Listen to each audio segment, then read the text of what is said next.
ভাইরা আমার, বন্ধুগণ আমার, আমি আপনাদের সম্মুখে সূরাতুল সাফ থেকে আপনাদের সম্মুখে দুইটা আয়াত তেলাওয়াত করেছিলাম।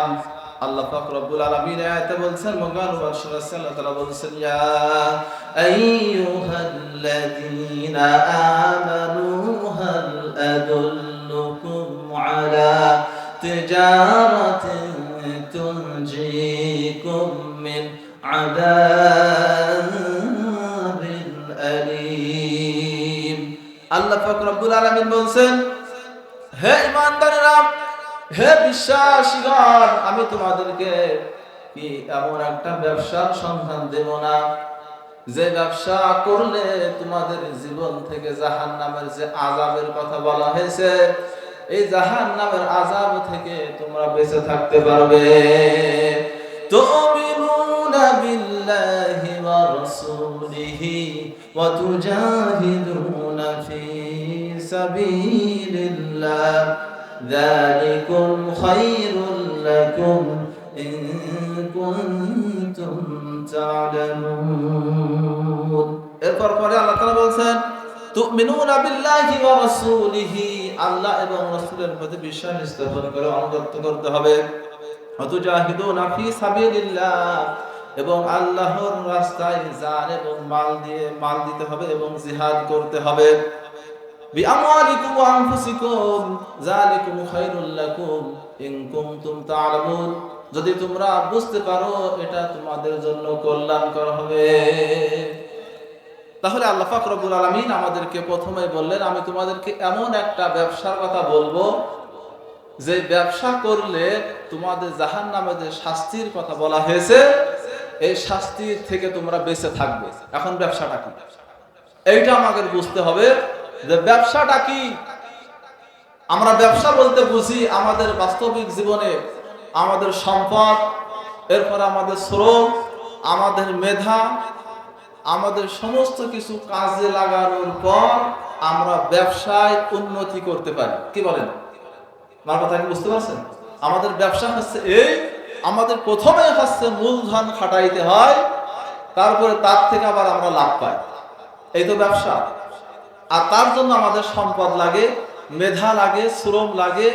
এইটার পর আমরা এই ব্যবসার পর আমাদের উন্নতি আসে। তাহলে আল্লাহ তাআলা বলছেন যে আমি তোমাদেরকে এমন একটা ব্যবসার কথা বলবো। তাহলে কি এই দুনিয়াবি ব্যবসা? না, আল্লাহ পাক রব্বুল আলামিন বলছেন তোমাদের ব্যবসাটা হচ্ছে এই, আমি তোমাদেরকে যে জীবন দান করেছি, এই জীবনটা আমার রাস্তায় ব্যয় করা। আবার তোমাদেরকে যে সম্পদ আমি দান করেছি, এই সম্পদ যদি তোমরা আমার রাস্তায় দান করতে পারো, তাহলে তোমাদের ওই ব্যবসার কারণে জাহান্নামের আযাব থেকে তোমরা মুক্তি পাবে। ভাইরা আমার, বন্ধুগণ আমার, আল্লাহ পাক রব্বুল আলামিন বলেন, জান এবং মালের ভয়ে তোমাদেরকে আমি জাহান্নামের আযাব থেকে মুক্ত করে দেব। জাহান্নামের আযাব তোমাদেরকে স্পষ্ট করতে পারবে না। আল্লাহ পাক রব্বুল আলামিন সূরাতুত তাওবার ভিতরে 111 নম্বর আয়াতে বলেন, ইন্নাল্লাহা আশতারা মিনাল মুমিনিনা আনফুসাহুম ওয়া আমওয়ালাহুম বিআন্না লাহুমুল জান্নাহ। আল্লাহ পাক রব্বুল আলামিন বলেন, ইন্নাল্লাহা আশতারা মিনাল মুমিনিন, যারা মুমিন, যারা ব্যবসা করে মুমিন হয়ে গেছে, আল্লাহ পাক রব্বুল আলামিন বলেন আমি তাদের জান এবং মালের বিনিময়ে জান্নাত আমি তাদের কাছে বিক্রয় করে দিয়েছি। সুবহানাল্লাহ। তাহলে আমাদের কাছে আল্লাহ পাক রব্বুল আলামিন জান্নাত বিক্রি করে দিয়েছেন দুইটা জিনিসে। কয়টা জিনিস? একটা হচ্ছে জান, আর একটা হচ্ছে মাল। জান হচ্ছে আমাদের জীবন। আল্লাহ পাক রব্বুল আলামিনের রাস্তায় আমাদেরকে জিহাদ করতে হবে। জিহাদ করতে আল্লাহ পাক রব্বুল আলামিন পরবর্তীতে বলেন, ফায়াকতুলুনা ওয়া ইউকতালুন, আল্লাহর রাস্তায় জিহাদ করতে যে তোমাকে মরতেও হতে পারে, আবার তোমাকে মারতেও হতে পারে। মনে মনে চিন্তা করছেন যে এখন শুধু কোরআনের আইন মানতে গেলে আমরা কি শুধু মারই খাবো, নাকি আমাদের মায়ের দেওয়ারও কোনো সিস্টেম আছে? না, আল্লাহ পাক রব্বুল আলামিন বলছেন শুধু মায়ের খাওয়াই যাবে না, মায়ের দিয়াও লাগবে। আপনি মায়ের খেতে যদি জীবন শেষ হয়ে যায়, তাহলে তো আপনি শেষ। তাহলে আপনার দিন বিজয় করবে কে? দিন বিজয় করার জন্য আপনাকে মারতেও হবে, আবার মরতেও হতে পারে। তাই বলছেন আল্লাহ পাক যে ফায়াকতুলুনা ওয়া ইয়াকতালুন, তুমি মরতেও পারো, আবার তোমাকে মারতে হতেও পারে। ভাইরা আমার, বন্ধুগণ আমার, হযরত বেলাল রাদিয়াল্লাহু তাআলা আনহু তিনি ঈমানের কালিমা পড়ার কারণে, তিনি ঈমানের কালিমা পড়ার আগে তিনি একজন আর হযরত উমাইয়া, এই উমাইয়া তিনি হযরত বেলাল রাদিয়াল্লাহু তাআলা আনহুকে চাকর হিসেবে খরিদ করেছিলেন। আমাদের সহজে বসে সেটা বললাম, চাকর হিসেবে তিনাকে বাজার থেকে খরিদ করেছিলেন। কিছুদিন পর তিনি শুনতে পেলেন, হযরত উমাইয়া শুনতে পেলেন হযরত বেলাল রাদিয়াল্লাহু তাআলা আনহু তিনি ইসলাম ধর্ম গ্রহণ করেছেন, ঈমানের কালিমা পড়ে নিয়েছেন।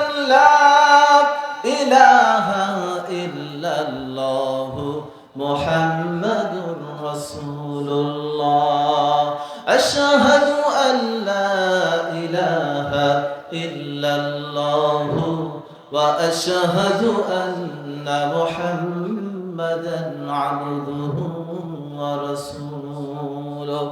উমাইয়ার কাছে যখনই এই খবরটা চলে গেল, হযরত বেলাল রাদিয়াল্লাহু তাআলা আনহু তিনি ঈমান গ্রহণ করেছেন। ঈমানের কালিমা, নবীজির যে ধর্ম দাওয়াত দিয়েছেন সেই ধর্ম গ্রহণ করে ইসলামের ভিতরে প্রবেশ করেছেন। হযরত বেলাল রাদিয়াল্লাহু তাআলা আনহুকে উমাইয়া ডাক দিয়ে বললেন, আমি তোমাকে বাজার থেকে খরিদ করে এনেছি, আমি তোমাকে বাজার থেকে খরিদ করে এনেছি, তোমাকে আমার দাসী হিসেবে, আমার চাকর হিসেবে আমি তোমাকে রেখে দিয়েছি, সুতরাং আমি তোমাকে যেটাই বলবো তোমাকে সেই কাজটাই করতে হবে। কিন্তু হযরত বেলাল রাদিয়াল্লাহু তাআলা আনহু বলেন, আপনি আমাকে খরিদ করেছেন সব ঠিক আছে, কিন্তু আমার একটা স্বাধীনতা আছে, আমি নবীজির কাছ থেকে যে কালেমার দাওয়াত পেয়েছি এই কালেমা আমি কোনোভাবে ছাড়তে রাজি না। হযরত বেলাল রাদিয়াল্লাহু তাআলা আনহুকে উমাইয়া বললেন, তুমি যদি ঈমানের কালেমা মুহাম্মদ রাসূলুল্লাহ সাল্লাল্লাহু আলাইহি ওয়াসাল্লামের এই ধর্ম যদি তুমি না ছেড়ে দাও, তাহলে কিন্তু আমি তোমাকে জীবনে মেরে ফেলবো, জানে মেরে ফেলবো, তোমাকে কিন্তু আমি এই পৃথিবীর জমিনে বাঁচিয়ে রাখবো না।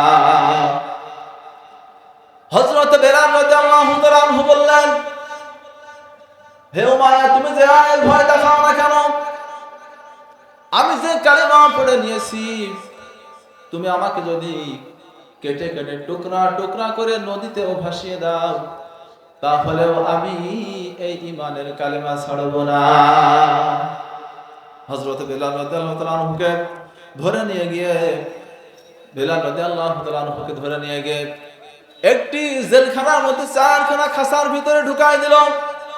ঢুকাই দেওয়ার পরে হযরত বেলাল রাদিয়াল্লাহু তাআলা আনহুকে বললেন, যদি ঈমান না ছাড়ো, কালেমা যদি না ছাড়ো, মুহাম্মাদের ধর্ম যদি তুমি না ছাড়ো, তাহলে তোমাকে এই যে খাঁচার ভিতরে এই লকারে ঢুকানো হলো, এখানে দেখতে পারছো তোমার এখানে যে পাথর পড়ে আছে, এই পাথর দিয়ে তোমাকে আঘাত করা হবে, তোমার বুকের উপরে উঠাই দেওয়া হবে।